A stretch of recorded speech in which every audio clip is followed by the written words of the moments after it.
trip, and then, of course, we'll do a full briefing after that. With that, I'll turn it over to Dave. Thank you, Jen, and thanks, everybody. So as you all know, this week, President Biden will head off to Europe on the first foreign trip of his presidency. Certainly not his first foreign trip, but the first one as President of the United States. And the trip, at its core, will advance the fundamental thrust of Joe Biden's foreign policy, to rally the world's democracies to tackle the great challenges of our time. We believe that President Biden goes on this trip from a position of strength. Dramatic progress against the pandemic at home, strong projected growth that will help power the global economic recovery as well, renewed American power and purpose, and a rock-solid foundation of alliances that will serve as force multipliers for our global agenda. At the G7, he will join with his fellow leaders to lay out a plan to end the COVID-19 pandemic with further specific commitments towards that end. He will also join his fellow leaders to announce a new initiative to provide financing for physical, digital, and health infrastructure in the developing world, a high-standard, climate-friendly, transparent, and rules-based alternative to what China is offering. He and the other leaders will endorse a global minimum tax of at least 15%, as you saw coming out of the G7 finance ministers meeting a few days ago. And the G7 leaders will make a number of significant commitments on climate, on labor standards, on anti-corruption, and on ransomware. At NATO, President Biden will address enduring security challenges that have been at the core of the alliance for a long time, including Russia and coordinating the remaining period of the drawdown of forces from Afghanistan. But they will also focus on emerging security challenges to the alliance, critically including cyber and the challenge posed by China. President Biden will also reinforce the importance of burden sharing, not just the 2% commitment that allies made back in 2014 at the Wales Summit, but the need for allies to give not just cash, but contributions to exercises and to operations that NATO is undertaking, and to have the kinds of capabilities that make sure that NATO is a full-spectrum alliance with allies across the board providing the kind of high-end capabilities NATO requires. At the U.S.-EU summit, the President and European Union leaders will focus on aligning our approaches to trade and technology so that democracies, and not anyone else, not China or other autocracies, are writing the rules for trade and technology for the 21st century. President Biden will also have a series of bilateral engagements, including a U.S.-UK summit with Prime Minister Johnson, where the two leaders will reaffirm the special relationship and update and upgrade it for the modern era. And we will have further announcements about additional bilateral engagements that he will have both in Cornwall and in Brussels in the days ahead. After his time at the G7, at NATO, and at the U.S.-EU summit, President Biden will go to Geneva to meet with President Putin. He will do so, of course, after having had nearly a week of intensive consultations with allies and democratic partners from both Europe and the Indo-Pacific. So he will go into this meeting with the wind at his back. Now, we have made clear repeatedly, and I will reinforce again today, that we do not regard a meeting with the Russian president as a reward. We regard it as a vital part of defending America's interests and America's values. Joe Biden is not meeting with Vladimir Putin despite our country's differences. He's meeting with him because of our country's differences. There is simply a lot we have to work through. We believe that President Biden is the most effective direct communicator of American values and priorities, and we believe that hearing directly from President Putin is the most effective way to understand what Russia intends and plans. There is never any substitute for leader-to-leader engagement, particularly for complex relationships. But with Putin, this is exponentially the case. He has a highly personalized style of decision-making, and so it is important for President Biden to be able to sit down with him face-to-face, to be clear about where we are, to understand where he is, to try to manage our differences, and to identify those areas where we can work in America's interests to make progress. When President Biden returns to Washington next week, we believe that we will be in a materially stronger position to manage the major threats and challenges this country faces: COVID, climate, China, cyber, Russia, and shaping the rules of trade and technology for the future. So with that, I'd be happy to take any questions that you have. Yeah. Thanks, Jake. Is this the right time to be having a one-on-one meeting with Vladimir Putin so early in President Biden's presidency, before he's met one-on-one with so many other world leaders, and at a time when there isn't a specific deliverable that the White House is looking to achieve from the one-on-one meeting? So first, we don't think in terms of U.S. Russia summits as being about deliverables. Because if you're going to wait for really significant deliverables, you could be waiting a long time, conceivably. So what we need to think about this summit is doing is fundamentally giving us an opportunity to communicate from our president to their president what American intentions and capabilities are, and to hear the same from their side. That has value in and of itself. Secondly, in terms of the timing, it is hard from our perspective to find a better context for a meeting with the Russian president than after time spent with the world's leading market economies, the G7, plus India, South Korea, Australia, and South Africa, after a meeting with all of his fellow leaders at NATO, after a meeting with the presidents of the European Union, and then and only then going into this session to be able to talk through the complex set of issues in the U.S. Russia relationship. That, from our perspective, is the right context within which to engage Russia. And as far as whether it comes too early in his presidency, if you think about what we've dealt with from the outset on Russia, it's been a busy time. We've extended the New START agreement. We've imposed costs for election interference and for solar winds. We've dealt with a Russian buildup on the Ukraine border. And of course, we are contending with a range of issues in the cyber and ransomware domain. So we feel that it is an effective and appropriate context and time period for us to have this summit. And then just as a follow-up to that, the Ukrainian president did an interview today and implored President Biden to meet with him first before Mr. Biden sits down with Vladimir Putin. Is that something that you're considering? If not, why not? Well, actually, I have come into this briefing room from the Oval Office where President Biden was on the phone with President Zelensky of Ukraine. This is a call that they had been planning to make in advance of President Biden going to Europe, meeting with President Putin. They had the opportunity to talk at some length about all of the issues in the U.S.-Ukraine relationship, and President Biden was able to tell President Zelensky that he will stand up firmly for Ukraine's sovereignty, territorial integrity, and its aspirations as we go forward. And he also told President Zelensky that he looks forward to welcoming him to the White House here in Washington this summer after he returns from Europe. Yeah. Hi, Jake, thank you. We know that Afghanistan is going to be discussed with our NATO allies. There's been a lot of concern about replacing some of those U.S. assets, such as the drones, to be able to fight against the Taliban. Can you bring us up to speed on where are the negotiations with Pakistan, and would the United States like to have a drone base in Pakistan? So I'm not going to get into the details of our negotiations with Pakistan. I will only say this. We have had constructive discussions in the military, intelligence, and diplomatic channels with Pakistan about the future of America's capabilities to ensure that Afghanistan never again becomes a base from which al-Qaeda or ISIS or any other terrorist group can attack the United States.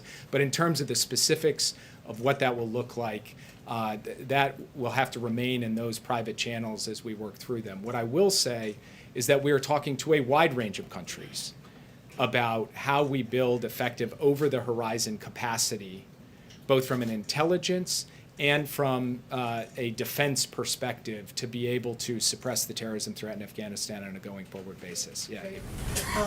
Two questions, one with Putin and one here back at home. With Putin, the president is going into this meeting where there's great tension between both leaders. And let's talk about the trust factor.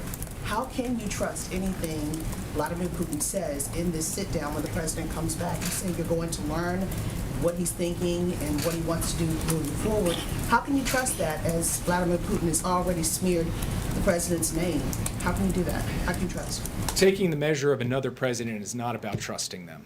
And the relationship between the U.S. and Russia is not about a relationship of trust. It's about a relationship of verification. It's about a relationship of clarifying what our expectations are and laying out that if certain kinds of harmful activities continue to occur, there will be responses from the United States. And we will lay those out for President Putin in this meeting, and he will understand fully where the United States stands and what we intend to do. But one thing I will say, April, is we believe fundamentally that our capacity to ensure that harmful and disruptive activities against the United States do not continue unabated is to be able to communicate clearly, directly, not by negotiating in public, but by explicating our position and our capabilities in private, and that's what President Putin My intends to do. second question, Jake, on voting, the For the People's Act.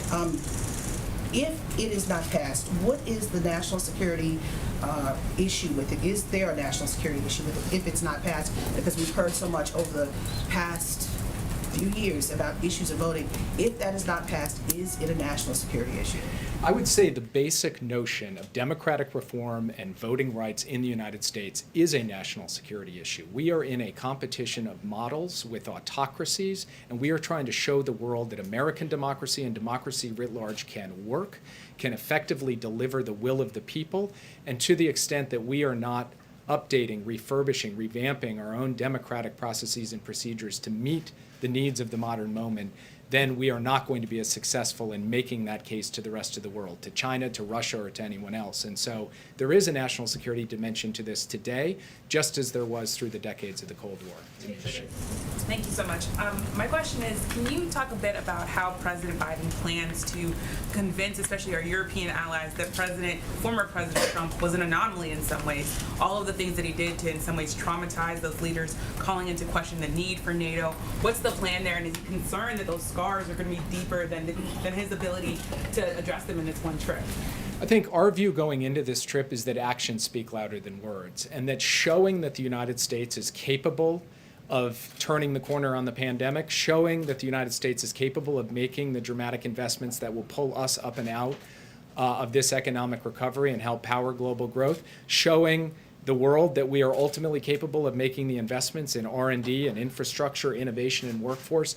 Ultimately, setting that foundation for this country will be the most effective way to show the rest of the world that the United States has the power and purpose to be able to deliver as the world's leading democracy. So that's what he's going to try to demonstrate. And he, as I said at the outset, feels he goes into this from a position of strength because of the record he's built up over the course of the first 4 months. Can you talk a little bit, is Congress being briefed on the idea of voting as a national security issue? And if the For the People Act isn't passed, what will that say globally, given the fact that you just laid it out as a national security issue?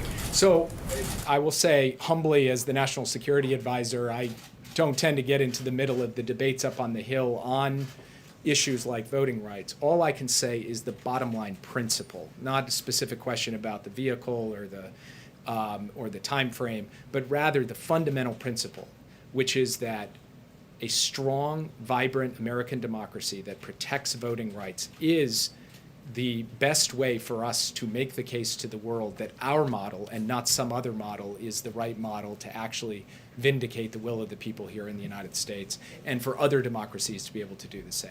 Yeah, two quick questions. One to follow up on Yamiche. The biggest concern of some of our allies has been over the last 4 years and even before just the rapid swing back and forth of our foreign policy. Now, you can't assure anyone what's going to happen after you leave, but what assurances and what will you tell our allies that despite what we've seen in the past, that we have returned to normal? I think the best way to answer that question, and this builds on what I said to Yamiche, is what President Biden can do is show the rest of the world what America is capable of. If we can lead the world in ending the COVID-19 pandemic more rapidly, if the growth we are powering for the American people here at home helps power a global economic recovery, if we can help rally, as the president did with his Climate Leader Summit, action on the climate crisis so that we actually beat this thing ultimately, that is going to be the best way for people to say, man, the United States can do this. They can deliver, and we will stand up and stand behind them. And that is the approach that he has taken from the first day he's been in office. That's the message he's going to carry into these meetings. And what I believe we will deliver just out of the G7 alone, in addition to the other meetings he's going to have on this trip, will show that the United States retains profound capacity to help rally the world's democracies to solve big problems. The second question was, will you look at ransomware as a national security priority? How will we address that in the G7? Yes, ransomware is a national security priority, particularly as it relates to ransomware attacks on critical infrastructure in the United States. And we will treat it as such in the G7. We will treat it as such at every stop along the way on this trip. Yes. What is the point of meeting Putin in person if there are no deliverables and there's no real trust to that relationship? Why does the president think in person is the most effective way to address Putin when you could just do this on the phone?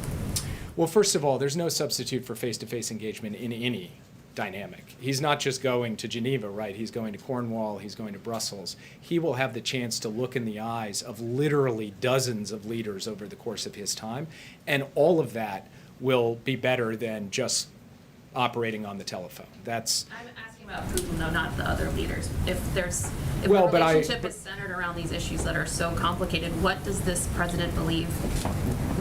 What does he believe he can bring to the table with Putin, and how does he assess Putin as a leader that he could talk to across the table? So first, the reason I answered with all the other leaders is this isn't something unique to Putin. Meeting face-to-face is not just something you do with Vladimir Putin. It's something President Biden is going to do, I think all told, when you add it up, with somewhere approaching 35 or 36 leaders just on this one trip alone. And he has welcomed the Prime Minister of Japan and the President of Korea. He will welcome other leaders here over the course of the summer, because face-to-face engagement is just of a different order of magnitude of diplomatic engagement from doing it over the phone.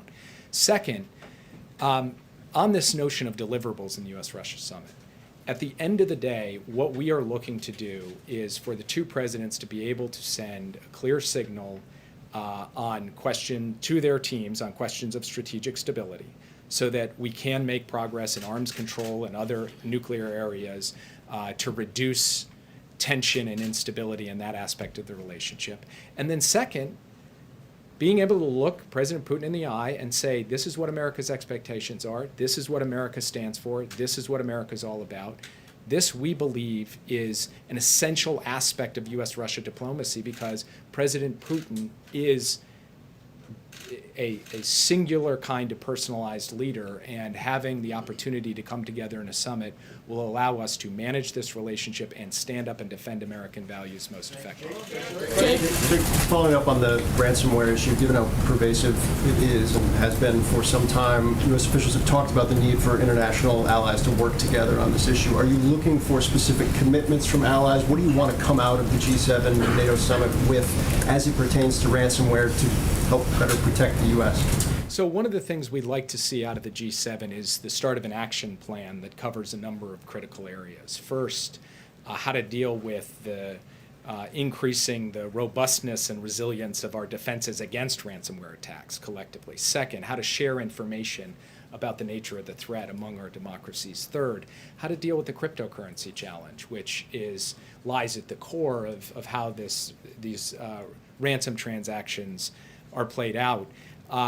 And then finally, how we collectively speak with one voice to those countries, including Russia, that are harboring or permitting cyber criminals to operate from their territory. So those are some of the things that we are looking for as outcomes out of the G7+.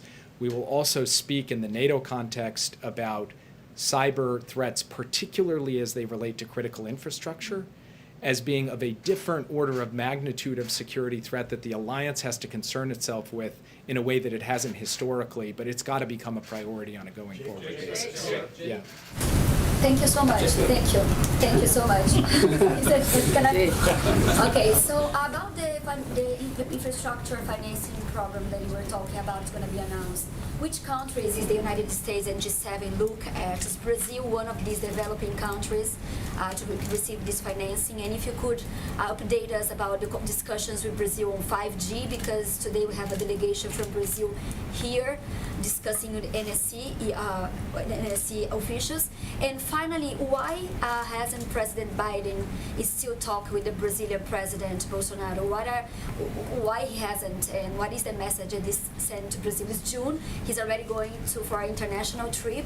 He has not yet speak with Brazil. So why is that? So there are a number of leaders that he hasn't had the opportunity to speak with. And one of the reasons why, of course, as many people in this room know, is he's had an unbelievably packed and crowded agenda, particularly domestically, in trying to beat the pandemic and get on the road to COVID-19 recovery. So he's looking forward to making sure he gets to touch the leaders of every significant country in the world over the course of the coming weeks and months.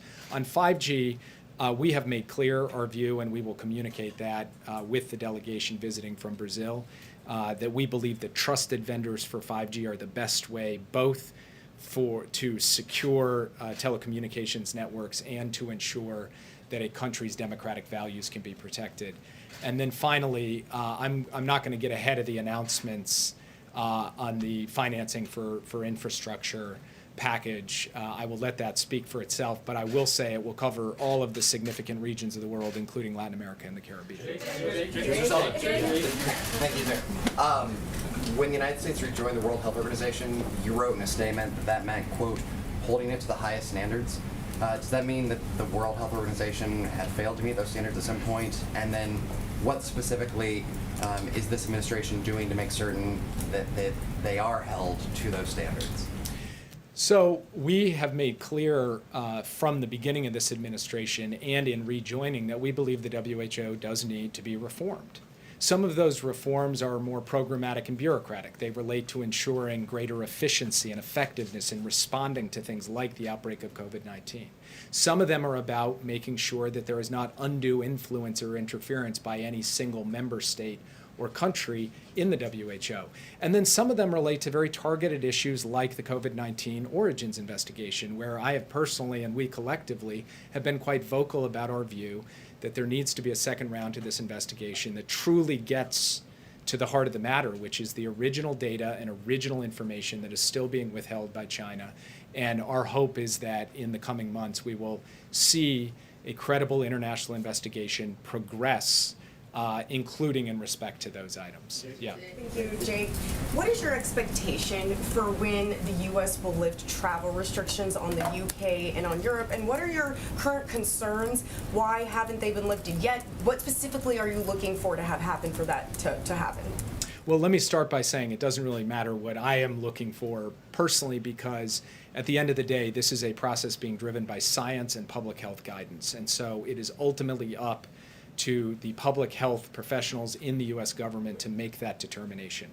We have heard very clearly the desire of our friends in Europe and in the UK to be able to reopen travel across the Atlantic Ocean. And we want to see that happen. But we have to follow the science and we have to follow the guidance of our public health professionals. So we are actively engaging with them to determine the time frame. And I can't give you a date today, but I will tell you that we recognize the concern and we are fundamentally being guided by objective analysis in this regard. What is your response to arguments that those continuing restrictions on the UK and European countries are unfair, given that there are other countries that the US does not have travel restrictions on?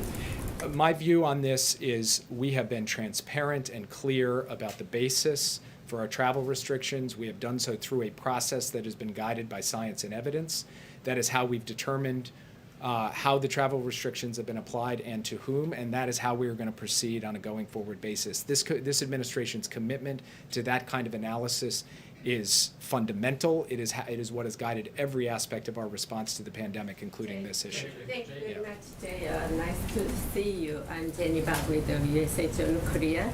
And regarding about the North Korea issues, is there a possibility of U.S. and South Korea, Japan, trilateral meeting at the G7, and you're discussing with the North Korean issues? We don't currently have a trilateral scheduled between the U.S., Japan, and South Korea, but I will tell you there's a possibility for virtually anything in these small spaces where you have just, in this case, 10 or 12 leaders in person there in Cornwall, but there's nothing currently on the schedule. Bit of a logistical question, actually. Do you expect President Biden and President Putin to spend any time together alone, or do you expect that staff and aides will be present throughout all of this summit? And can we expect a joint press conference between the two leaders, and is this something that you're actively pushing for? All of that is still being worked out, so when I've got more to report on the modalities, both in terms of how the meeting will be structured and the press elements, we'll come back to you. Yeah. Jim, I wanted to ask you about the relationship specifically with two leaders. It was announced last week that the president will have a bilateral with the Turkish president, Recep Tayyip Erdogan. I know that talks have been challenging with him. Can you describe what the administration's hoping to accomplish out of that? And also, secondly, with the UK, What is the dynamic, or what's the personal relationship between Boris Johnson and Joe Biden? I know we've heard about the special relationship between the two countries. What's their relationship like? So President Biden and President Johnson, or Prime Minister Johnson, have had the opportunity to have a couple of phone calls, and those phone calls have been warm, they've been constructive, they've been very much down to business. They've gone through extensive agendas in both of them. And I expect that their meeting together will just cover the waterfront. I mean, a really wide range of issues where the two of them and the U.S. and the United Kingdom do see eye to eye. They've been collaborating on this plan to end the pandemic. They've been collaborating on this infrastructure financing plan. They've been collaborating on virtually every aspect of the G7 agenda, and they talked very closely about how the Leader Summit that President Biden hosted on climate could help provide the runway into COP26, which Prime Minister Johnson will be hosting in Glasgow. And then as far as President Erdogan is concerned, they will have a bilateral on the margins of the NATO summit in Brussels. And there, too, it's going to be a broad and expansive agenda. Issues right there in the region, of course, in the Eastern Mediterranean, with Syria, with Iran, Nagorno-Karabakh, but also the role that Turkey will play on a going forward basis with respect to negotiations and diplomacy in Afghanistan, and how the U.S. and Turkey itself deal with some of our significant differences on values and human rights and other issues. And President Biden knows Erdogan very well. The two men have spent a good amount of time together, and they are both, I think, looking forward to the opportunity to really have a business-like opportunity to review the full breadth of the relationship. I'm afraid I have to go. I'm sorry, guys. About the Ukraine policy, can we ask you one question about Ukraine? Sure. And whether the President Zelensky mentioned his ask to have Ukraine join NATO. What message did the President deliver in response if it came up?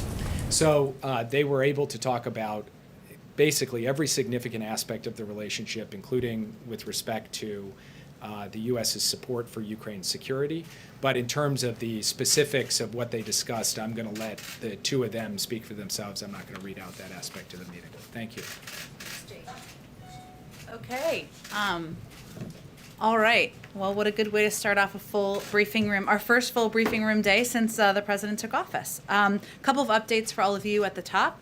Over the weekend, the Department of Health and Human Services released new data that showed more than 31 million Americans have gained access to quality, affordable health care through the Affordable Care Act, a record high that demonstrates the strength, durability, and impact of the historic law after years of relentless attacks on Americans' health care.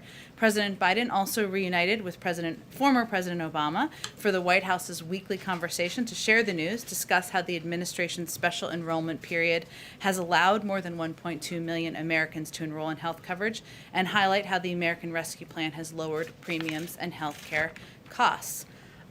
Another update from the weekend. Over the weekend, the G7 finance ministers also endorsed President Biden's plan for a global minimum tax of at least 15%. This is a historic, unprecedented progress made possible by the president's and Secretary Yellen's commitment to a global tax system that is equitable and equipped to meet the needs of the 21st century global economy. The G7's endorsement is another example of America reasserting its leadership on the world stage, something we look forward to doing later this week.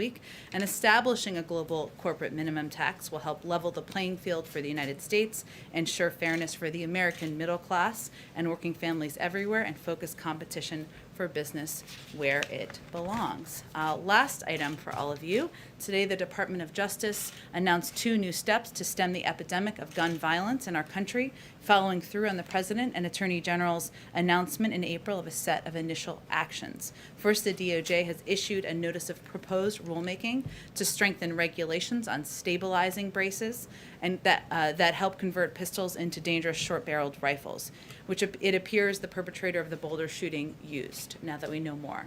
The department is also publishing model legislation and guidance that will make it easier for states to implement red flag laws, something that's already law in a number of states across the country, which studies have shown can be effective in reducing gun violence, including by preventing suicides and even potential mass shootings. This is part of the president's longstanding commitment to addressing the scourge of gun violence, which continues to claim far too many lives every single day. Josh, kick us off. I'm very thrown off by where everyone's seated. I'll adjust to it. Okay, go ahead. Thanks, Jen. 2 questions. First, Senator Manchin laid out the argument that election reform should be bipartisan because anything partisan would, quote, destroy the already weakening binds of our democracy. Does the president agree with that sentiment, or is that sentiment untenable because of the state level changes being pushed by Republicans? Well, first let me say that the president knows he was elected to deliver for the American people. And his view is that that includes making voting more accessible for people across the country, making it easier and not harder to vote. And he's made clear that there's a real need for federal legislation to protect the sacred right to vote. And we are not going to wait for Congress either. That's why we've taken some steps through our Department of Justice, and also why he's asked the Vice President to lead this effort, both in working with Congress, but also at the state level. Because as you noted, there are a number of problematic laws that have moved forward in states across the country. I think where we are at this point is clearly Senator Manchin has stated his point of view in his opinion piece over the weekend, which many of you, it sounds like, have read, as did we. But the president's view is that we need to move forward not just with the John Lewis Voting Rights Act, but also with legislation like the For the People Act, which enjoys, I should note, broad support from the American people, and because it does a couple of things that he thinks are essential. It provides basic protections for registering to vote and how we cast a ballot. It will prevent politicians from drawing congressional district lines for partisan advantage to ensure that people are choosing their representatives. It will help end the corrupting power of money in politics. Now, in terms of the path forward and what that looks like and the mechanics of how it moves forward in Congress, the president is quite open to and willing to work with anyone to enact common sense reforms that benefit the American people. We will stay lockstep with Democratic leadership on what that looks like from here, but I don't have anything to preview about the next steps. And then secondly, the Justice Department has had a series of policy changes with regards to its relationship with reporters and pursuing reporters' sources and possible prosecutions. And I was wondering, under this administration, would the Justice Department still be trying to compel reporters to name sources or anonymous or unnamed in court? Would they continue to do that? Well, I think that the announcement from this weekend, or the statements from this weekend, which are entirely consistent with the president's comments he made just a few weeks ago, make very clear that going forward, consistent with the president's direction, the Department of Justice, in a change to longstanding practice, as many of you have noted and here before, will not seek compulsory legal process and leak investigations to obtain source information from members of the news media doing their jobs. That is entirely consistent with delivering on the president's comments just a few weeks ago, and entirely consistent with his policies. Now, it doesn't mean it's an independent Justice Department. They will proceed, of course, with a range of investigations, which, as we noted in our statement on Saturday morning, we did not know about the gag order until minutes before the reporting came out on Friday night. So that's appropriate, but at the same time, moving forward, consistent with the president's policies, they will not be proceeding with those actions that have been consistent over the last several years. Go ahead, Steve. The president was not happy with the Capito counter offer. What happens now on infrastructure? A couple things, Steve. One, first, the president, I expect, will speak with Senator Capito before he leaves on his trip today or tomorrow. I know we noted Monday in our readout on Friday, but we're looking to schedule that call, and it will be prior to his departure on Wednesday morning. As we noted also in our statement on Friday, the offer did not meet the president's bar of growing the economy, tackling the climate crisis, and creating new jobs. And I would remind all of you, both in our counteroffer, but then in a lot of your reporting, it's clear the president has come down by about $1 trillion. What we've seen on the other side is they've only come up by a small percentage of that. So look, moving forward, he's looking forward to having a discussion with Senator Capito today or tomorrow, and he certainly is eager to see what that discussion can entail, knowing that in any discussion, any negotiation, both sides come closer together. That's always the objective. He's come down quite a bit. We're looking to see more. Now, at the same time, there are a lot of paths forward here, as many of you know, even though our muscles have atrophied a bit on this front. One is Congressman DeFazio, as we noted in our readout on Friday as well, is leading the markup of the House legislation that has a lot of overlap with the American Jobs Plan this week, and a lot of that is a path that has a lot of opportunity to move forward in the House. As we know, sometimes the House and the Senate may move forward on different paths, and we've seen that take place on lots of pieces of legislation. The third pathway I would just note is there are Republicans and Democrats who have been out there talking about their eagerness to be a part of this discussion and a part of an opportunity to move forward on the president's bold ideas and historic investment in infrastructure. So we'll look forward to seeing what they have to offer and what conversation we can have with them. So all of these paths we expect to continue to make progress on this week. What is the status of the semiconductor review? Should we expect that today, tomorrow, when exactly? Soon, Steve. I would expect you will have more this week. I know there is a lot of interest and eagerness in hearing what the status of the review is and any policies that will come out of that review. On infrastructure. Go ahead. On infrastructure, back on that, does the president have an agreement with Senator Manchin that if the bipartisan talks fails, then Manchin will support the using reconciliation to pass infrastructure? I'm certainly not going to speak on behalf of where Senator Manchin is. Obviously, he's spoken to his interest in making historic investments in infrastructure. He's also spoken to his openness to raising the corporate tax rate. Those are all positive signs in our view. We'll let him speak for himself on where he stands on any pieces of legislation. Go ahead. Given the concessions that you just outlined that the president has made so far, should we expect this to be the final round of negotiations with Senator Capito? I think we have to see where the conversations go over the next day or so, and we're certainly not going to prejudge them. Again, look, the president has come down by approximately $1 trillion.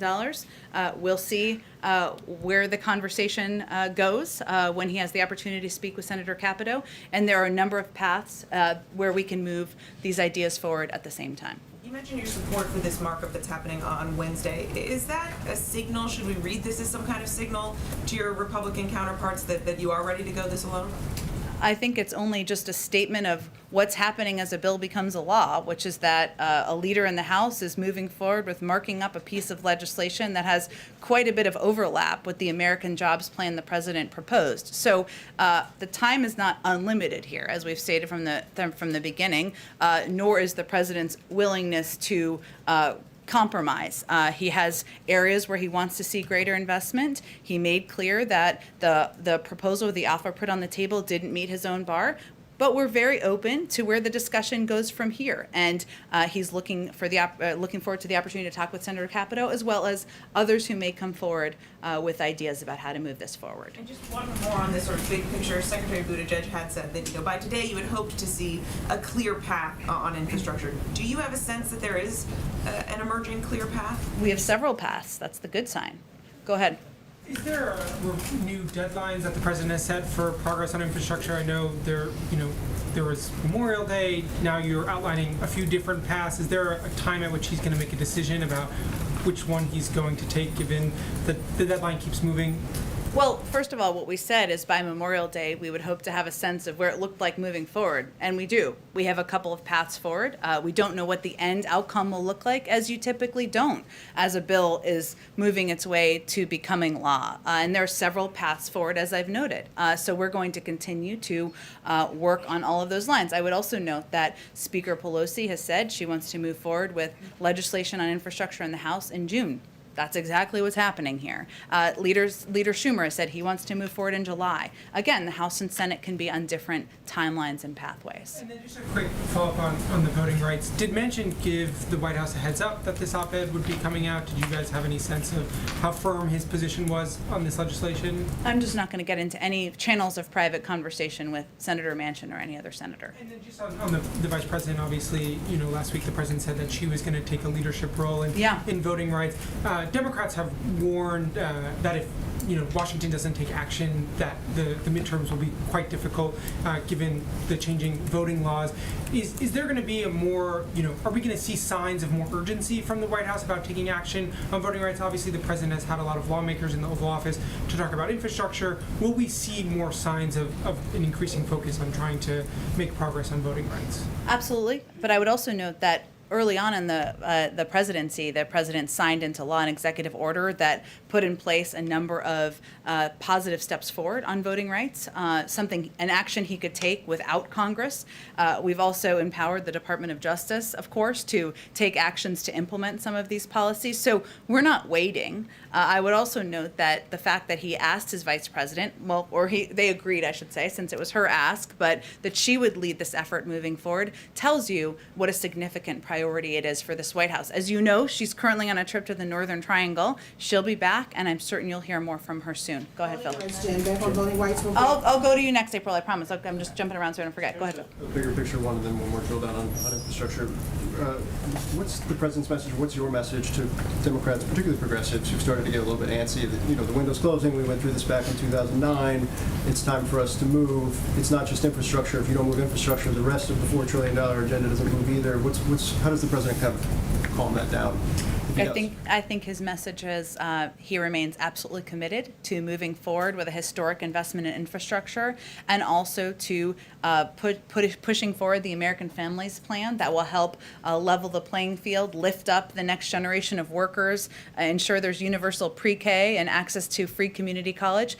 These are all initiatives that he has a commitment to moving forward on. And part of the discussion, which we talked about a little bit last week, is also about tax reform and ensuring there's a way to pay for a range of these ideas. It's not that one is assigned by a blood oath to one piece of, one piece of the agenda is assigned to one piece of a pay for. There's opportunity to move forward with several components of the president's agenda. We do have time. We're not using the timeline of the Affordable Care Act as a model here, Phil, but as you know, and anyone here knows, it takes time to move these things forward, to get Democrats on board, to get Republicans on board. Ultimately, we're looking to have enough of a coalition to move forward on these bold, historic ideas. And we obviously don't have that at this moment, but we're working toward that. And then just to drill down a little bit on the 2.9 markup, I mean, this is surface transportation package. It doesn't have, most Republicans are cool to it right now. Can you elaborate how that is a viable pathway forward, given you're looking for a bipartisan pathway right now? Or kind of what the thinking is behind that markup and that piece of legislation? Well, I think it's important to note primarily because it has a great deal of overlap with the American Jobs Plan. And certainly it provides an opportunity for Democrats and Republicans to vote to support a historic investment infrastructure. Obviously, a markup is just the beginning stage of the process. There's some time to go, but it's important to note because it is a piece of legislation that's moving its way forward even as these negotiations are continuing. Go ahead. I'm sorry, April, you're right. I'm sorry, go ahead. Yes, back on the issue of voting rights. You said the president issued some executive orders on voting rights, but they don't deal with the issue of Shelby versus Holder 2013 when it comes to pre-clearance. So how do you equate that? Well, I wasn't intending to equate it. The question earlier was broadly about voting, right? It was not about whether or not it's essential to move forward with legislation that would make voting more accessible, ensure that everyone knew that every vote was counted. I think it's important to know and understand the president doesn't feel that the John Lewis Voting Rights Act is a replacement for the For the People Act, and that it is necessary to move forward with more than that. And a follow-up on that. Tomorrow, Joe Manchin is meeting, it's reported, he's meeting with civil rights leaders who pretty much align themselves with this administration. And what are your hopes? Because, they seem like they could be your last hope, if there is any hope, to move him on his opposition against the For the People Act.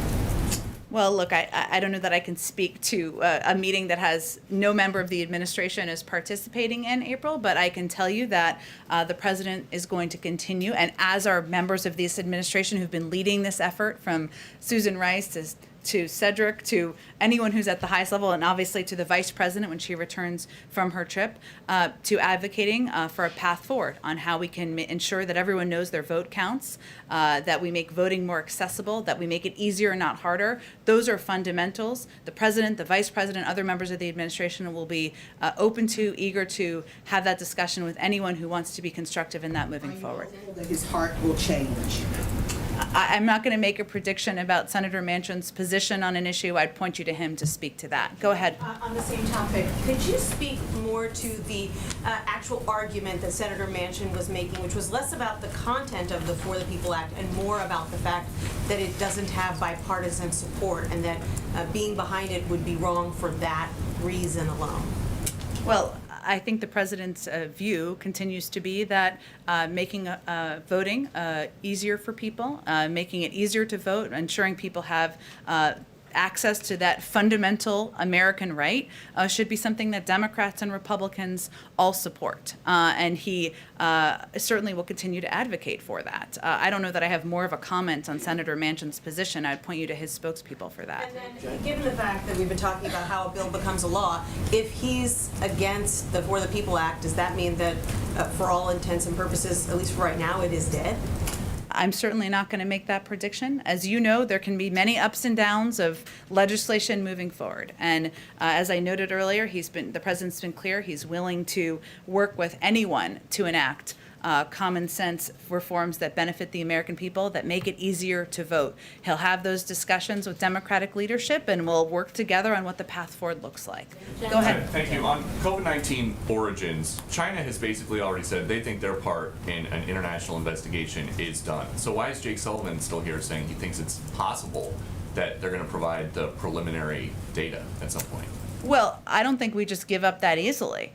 We are going to continue to press in coordination with the international community, China to be transparent, to be forthcoming with data and information. We're not going to just stand by and accept that they've said they're not going to participate. Now, at the same time, as you know, we're also launching our own review and our own process, and I'm certain this will be a topic of discussion as the president goes overseas this week. And when you say that the White House is going to continue to press, what is that? What is that? What is pressing? Well, okay. No, like what mechanisms? What steps are we taking to press? Sure. We are engaging certainly at the highest levels, and we'll continue to do that, whether it's the Secretary of State or other leaders who engage through national security diplomatic conversations. And we will continue to work through the WHO and also with our international partners to exert that pressure and ensure that we're all going to keep pressing for them to release underlying data and participate in the second stage of this investigation. And then just quickly, a housekeeping thing. Presidents Bush, Obama, and Trump all commemorated D-Day anniversaries on D-Day, on the D-Day anniversary. Why didn't President Biden? Well, I can tell you that certainly his value for the role that the men who served on D-Day and the memory of them, the families who have kept their memories alive over the course of years on this day is something the president has spoke to many, many times in the past. It's close to his heart, and I wouldn't be surprised if there's more we would have to say on it. Go ahead.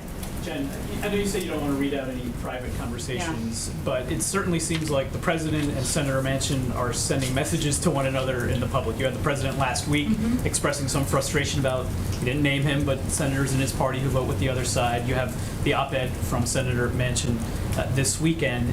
Are these two men on the same page? Does the White House feel like it understands and knows what Senator Manchin wants out of this, particularly these infrastructure talks? And can you say how often these two have been speaking with one another, if not in person, by phone? Well, I can certainly tell you that the president and senior members of the administration are in close touch with Senator Manchin and his team about infrastructure and about a range of issues where there is an opportunity to work together moving forward. I'll also note that I'm pretty sure Senator Manchin is pretty proud of his independent streak. And he made clear he took no offense to the president's comments last week. And he also noted, I think over the weekend, that West Virginia doesn't usually get this much attention. So maybe it's that's something he doesn't seem to mind too much. The president sees Senator Manchin as potentially an obstacle to his agenda. If he follows through on not backing changes to the filibuster, on not wanting to pursue infrastructure through reconciliation, that pretty much grounds the president's domestic agenda at this point. Well, we're certainly not ready to accept that analysis. I will say the president considers Senator Manchin a friend. He knows that they may disagree on some issues, as they do on this particular piece of legislation. He's going to continue to work with him, reach out to him, engage with him directly, and through his staff on how we can work together moving forward. On the issue of healthcare, you mentioned the video of President Obama and President Biden over the weekend. One of the remaining Supreme Court decisions we're waiting on deals with the Affordable Care Act. Can you talk about the White House's preparation for that decision, what we would expect to hear from the White House if they strike down the former president's signature law? Certainly. We'll reunite it, and it feels so good for the Vice President and former president.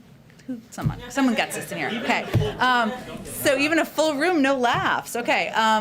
Look, I will say that this is one of the roles that Neera Tanden, who has come in as a policy advisor, is planning for what the contingencies are. As you well know, we don't know what day this is going to come out or what the outcome is going to look like. And what we are staying rooted in is our fundamental view, the fundamental view of the president and the vice president, that the American people deserve access to affordable health care. We should continue to improve and build upon the Affordable Care Act, and that's how we're planning for.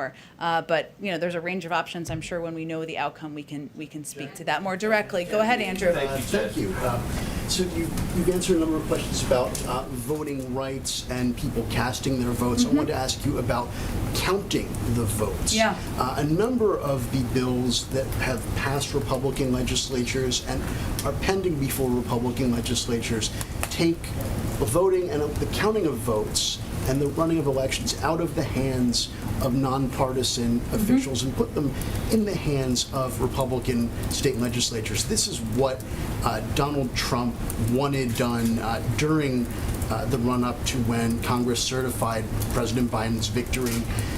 This is what a lot of scholars are saying Republicans as a whole are preparing to do in the event Democrats win close elections in 2022 and 2024. The For the People Act does not address the issue of counting the votes and rigging or ignoring the counting of votes if the Democrat wins. How much of a concern is this to the president? And what's he going to do to highlight this and find a solution? Well, Andrew, it's a really important issue to raise, and as you've noted, there are pieces of legislation putting the federal effort aside that are moving their way through state legislatures, which would make it partisan in some scenarios, in some cases, put the hands and the power of a partisan decision-making body or individual, and clearly that's concerning. What we noted in the announcement about the vice president's role is that her effort would be focused partially on federal legislation and moving that forward, seeing what the path looks like moving forward, but also working with voting rights groups, working with state activists, working with others to see how we can address these challenges. It is a priority. It is a focus. And again, the president's fundamental view is that it should be easier to vote, not harder, and that we should ensure that everybody knows their vote is counted. Would the president support Congress amending the Electoral Count Act? I'm happy to see if there's any specific statement of administration policy we have on that particular piece. Go ahead, Francesca. Thanks, Jen. With the president leaving the country on Wednesday, is that the cutoff time for talks with Senator Capito's group, or is he advising staff while he's gone to continue negotiations with those Republican senators? Well, I would expect certainly things will continue. We don't know, again, and we'll see what the conversation looks like when the president speaks with Senator Capito today or tomorrow. But either way, the president will certainly empower, as he has, his jobs cabinet to continue to engage directly with members of Congress and leaders to continue to move his agenda forward. The other piece of good news is that any White House is pretty well practiced in continuing to operate and work on domestic issues while they're traveling overseas, and I expect the president will remain engaged on the American Jobs Plan, even as he's overseas meeting with a number of global counterparts. Go ahead. And a quick follow-up. Yeah. How about Senator Romney? Is he one of the Republicans that you've alluded to that the president and the White House are also having conversations with? Senator Romney has spoken publicly about his interest in engaging, so certainly he'd be a person we'd be happy to have that conversation with, and there are certainly others as well. Go ahead. Thanks, Jen. If I can go to the Vice President's trip to the Northern Triangle, stay for a minute. What's different about this announced initiative that just landed in our inbox from the Justice Department, especially from what was already announced from Homeland Security a few weeks ago in terms of anti-smuggling, anti-trafficking? Is that just to give the Vice President something to point to today, given that there isn't going to be additional aid announced in the Northern Triangle? And if one more thing, how do you respond to criticism from experts, as well as the administration's own border officials, who say that the Title 42 policy is actually contributing to and exacerbating smuggling and trafficking at the border, with people trying again and again, taking more dangerous routes, kidnappers literally waiting at ports of entry? Well, first, I have not seen what the Department of Justice just announced, so I'd have to take a look at that. I will say that the purpose of the Vice President's trip is to meet directly with counterparts in these countries to discuss how we can work together on reducing the number of people who want to make the journey to our border. And in terms of the do-outs of that or what will be announced, I will certainly leave that to her team to announce on the ground. But that's broadly the purpose. But go ahead. And sorry, one more. Jake just said that in regard to Francesca's question about travel restrictions from Europe, he said that the administration is going to be following the science, following the public health experts. There was reporting over the weekend that CBP has now been told twice that the Title 42 policy was going to be lifted in March and in May. There's also reporting that part of the Vice President's trip is pushing Mexico to take back more migrants and asylum seekers who are expelled from the U.S. You've got public health experts, including at the CDC, saying it serves no public health purpose. So all of this seems to indicate that it's not actually about public health, it's about immigration and political optics. Well, So how do you actually, respond? what Jake was referring to is the overall guidance by the CDC, and there may be individuals who have different points of view. We certainly understand that within the CDC or other places, but we're talking about what the overarching recommendation is from leadership and through their own thorough process. So that's what Jake was referring to. What's the timeline on those restrictions on the southern border? I don't have any sense of the timeline on that quite yet. Go ahead. Thanks, Jen. To meet the president's goal of 70% of Americans vaccinated by July 4th, there needs to be about 4.2 million adults per week vaccinated. Last week there were 2.4 million, indicating a slowdown in the number of vaccinations. Is there any concern that the president's goal will come close, high 60s, but not meet 70? Well, first I would say we expected a little bit of a slowdown because of the holiday, but there's no question it's a bold and ambitious goal. It's one of the reasons that we launched this month of action to ensure that we were using every tool at our disposal to push these numbers up. I'll also note that regardless of where we are on July 4th, we're not shutting down shop. On July 5th, we're going to continue to press to vaccinate more people across the country. So what we're looking at, there's a couple more things here, are a couple of factors. One, there's a difference in data, as you all know, as it relates to age, right? So people who are over 40 have a much higher percentage of vaccination than people under 40. So clearly some of our focus needs to be on people under 40 for this period of time and this push. We've also looked at the fact that there are about 12 or 13 states who've already met this 70% marker. So we're going to continue to push through the finish line, through the red tape here, not the finish line, through the red tape to July 4th. But I can't make a prediction weeks and ahead of time where we will be. We're just going to use every tool at our disposal to get there. And then one more on voting rights. Sure. Where does the president feel the vice president can best be used? I know that her office has made an emphasis that this legislation is only one little piece, not little, it's huge, but only one piece of her work on voting rights. So does he see her as somebody who can be out in the country drumming up support, alongside civil rights groups and private corporations? Like, where does he see her strengths as a politician fitting into this issue? Yes, all of the above. And as she noted in her statement when this was announced, she intends to be engaged with voting rights groups and community activists, with leaders in states, as well as on the federal level. And I think the important component of that, or the important note of it, is even as we're continuing to move or press and advocate for legislation on a federal level, there are other areas where we can have an impact. I expect when she gets back from her trip, we'll hear more from her on this. Go ahead. I wanted to get a point of clarification on an earlier question. Okay. So, as it relates to the Supreme Court in the healthcare case, does that mean that the White House is starting to think about Plan B legislation in the event that a Plan B legislative path is necessary? I think we are, Neera Tanden, again, is leading this effort, and we are planning for a range of contingencies of what the outcome might look like. But I'm not going to outline that quite yet.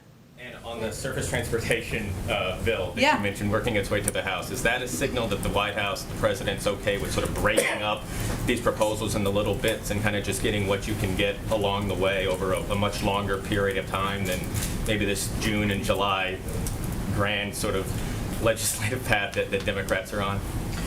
He has always been quite open to a range of mechanisms for his bold ideas moving forward. So certainly that's been his approach from the beginning and continues to be what his view is on mechanics. Thank you. Let me, Brian, you got a question before. So I'm going to abide by Josh here, but let me just do like two in the back because there's new people here who have not asked any questions. Go ahead in the back. Thanks, Jen. I want to ask you a couple on infrastructure. Your statement that you put out on Friday afternoon, you said that the president indicated that the offer did not meet his objectives to grow the economy, tackle a climate crisis, and create new jobs. On the climate crisis component, can you outline what the president believes needs to be in an infrastructure package in a bipartisan deal on the climate front? Well, I think what that is a reference to is investment in areas like EV buses and EV charging stations and some of the components that are essential to investing in industries of the future and ensuring that we're creating millions of jobs while also doing it in a way that protects our climate. So those are must-haves? I'm not outlining must-haves here. I'm outlining what the president would like to see more of in a piece of legislation. Okay, let's do one more last in the right there, right behind the green shirt, green sleeves. Yes, go ahead. Hi, Jen. I wanted to ask you, going back to the tax proposal from over the weekend, part of that was talking about where large multinational corporations are taxed. Yeah. Do you have an estimate at this point of what that would look like for revenue for the U.S.? Of the components the president put forward in his proposal, or which piece? Sorry, the global minimum tax or the other part of it, what the bookend, yes, it's in our budget. It's outlined in detail in our budget, which is public. I'm sure we can get that to you after the briefing. Thanks everyone so much. Let's do this again tomorrow. All right. You all set a deadline for when you'll get a grand coalition together? Have you set one for yourself? I think somebody asked a similar question. Yeah, but it wasn't answered. That's why I asked.